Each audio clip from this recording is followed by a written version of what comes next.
नीरज पांडे ने अपना एक बहुत ही अच्छा मुकाम पा लिया है कि जब कभी भी वो कोई फिल्म बनाएंगे या फिर वेब सीरीज बनाएंगे, उसमें एक ऐसा सस्पिशियस सा म्यूजिक चल रहा होगा जहां पर कुछ ना कुछ होता हुआ आपको ऐसा महसूस होगा। क्या ये जो नई सीरीज आई है तस्करी, इसके अंदर भी कुछ ना कुछ जेन्युइनली हो रहा है कि सिर्फ म्यूजिक ही चल रहा है। देखो, इसके अंदर है इमरान हाशमी, काफी मेरे ख्याल से पसंदीदा एक्टर हैं काफी सारे लोगों को, और लोगों को लग रहा है कि ये काफी ज्यादा और मेच्योर एक्टिंग करने लग गए हैं। जो गंभीरता होनी चाहिए, जो ठहराव होना चाहिए, वो इनकी एक्टिंग में अब दिखता भी है। क्या इस सीरीज के अंदर भी वो ठहराव है?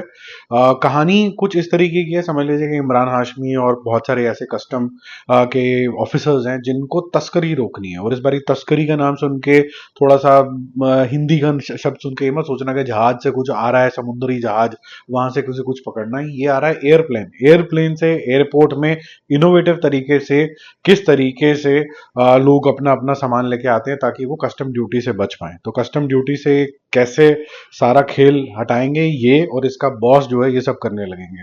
पहले तो बात यह है कि जब आप तस्करी जैसी सीरीज बनाते हैं, इमरान हाशमी बनाते हो, तो उसको बॉस बनाना चाहिए था, हालांकि किसी और को बॉस बनाया। सबने एक्टिंग ठीक करी है। और यहाँ पर जो मेन सिंडिकेट दिखाया गया है वो उसके अंदर है शरद केलकर, जो कि बड़े चौधरी यहाँ पर दिखाए गए हैं। जो ये सारा खेल खेलता है, वो क्यों खेलता है वो भी आपको बताया जाता है। अब मेन प्रॉब्लम इसके साथ ये है कि जो यहाँ पर इनोवेटिव तरीके दिखाए गए हैं वो नॉट सो इनोवेटिव लगते हैं। सेकेंडली, जो पर्पस दिखाया गया है बड़े चौधरी का, वो भी बड़ा बचकाना सा लगता है।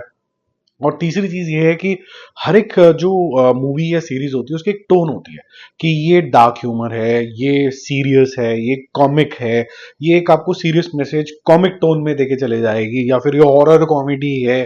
कई सारी टोन पकड़ता है। ये सीरीज कोई टोन पकड़ ही नहीं पाती, आप समझ ही नहीं पाते हो कि ये एक लाइट हार्टेड तरीके से बोला गया है, ये कॉमिक होने की कोशिश कर रहा है, या फिर एक ये सीरियस टॉपिक को लाइट हार्टेड तरीके से बताने की कोशिश कर रहा है। ये सीरीज उसमें काफी ज्यादा मात खाती है। जब आप देखोगे तो आपको ऐसा लगेगा कि यार ये इंटरेस्टिंग बन सकती थी लेकिन बन नहीं पा रही है, इसलिए म्यूजिक पीछे डाल दिया कि जैसे कुछ हो रहा है, कुछ हो रहा है, कुछ हो रहा है, कुछ हो रहा है, और कंटिन्यूअसली सेम म्यूजिक बजता रहता है। कोई भी किसी भी तरीके का डायलॉग आ रहा है, चाहे वो नॉट सो सीरियस है, वो शायद जोवियल है, शायद तो एक आधा कोई रोमांटिक चीज है, उसके अंदर आपको ये म्यूजिक सुनने को मिल जाएगा जो कि डिस्ट्रैक्ट करता है। दूसरा, आप तस्करी के नाम से तस्करी के अंदर ज्यादा इन्वॉल्व होना चाहते हैं, जबकि आप इनकी पर्सनल लाइफ में ज्यादा इन्वॉल्व हो जाते हैं। जितने भी यहाँ पर 6-7 पुलिस ऑफिसर, कस्टम ऑफिसर्स यहाँ पर दिखाए गए हैं, जो आपका डिस्ट्रैक्शन अगेन जबरदस्ती का करता है। ऐसा लगता है कोई भी नॉर्मल सीरीज चल रही है, उनकी पर्सनल लाइफ चल रही है, लेकिन आए तो तस्करी देखने के लिए, जिसकी वजह से ordinary writing, okay good direction, but not so great story की वजह से मेरा मूवी शूवी स्कोर रहेगा 2.5 stars out of 5। Bye bye.